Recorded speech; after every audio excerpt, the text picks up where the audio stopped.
Kemarin gue datang ke acara diskusi publik pertama Ridwan Kamil sebagai calon gubernur Jakarta dan gue udah siap banget buat ngulitin dia.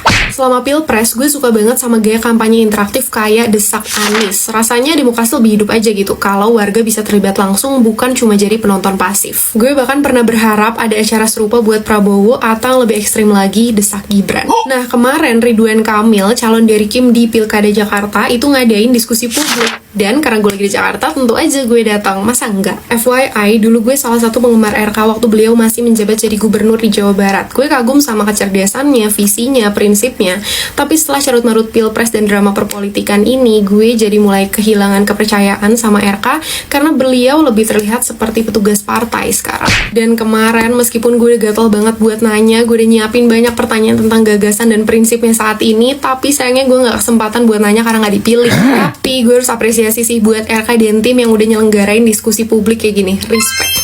Walaupun rada ngikutin Anies, tapi at least ini adalah sebuah bentuk naik kelasnya demokrasi kita karena warga bisa interaksi langsung sama calon pemimpinnya. Bisa nanya, ngasih ide ataupun kritik. Salah satu gagasan RK yang menarik dan gue cukup setuju adalah pembangunan hunian di atas pasar dan stasiun.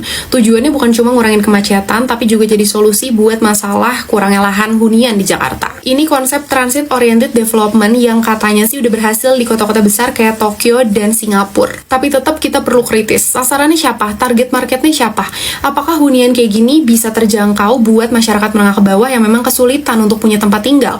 Atau justru akan jadi proyek properti mahal yang cuma bisa diakses para elit? Jangan sampai proyek kayak gini yang harusnya jadi solusi buat masyarakat malah jadi memperparah ketimpangan sosial. Yang pasti diskusi publik kayak gini harus lebih sering diadain, bukan cuma buat RK tapi buat calon-calon yang lain. Jadi di sini gue mau tantang Bapak Darmo Pongrekun dan juga Bapak Pramono Anung buat ngadain diskusi publik juga.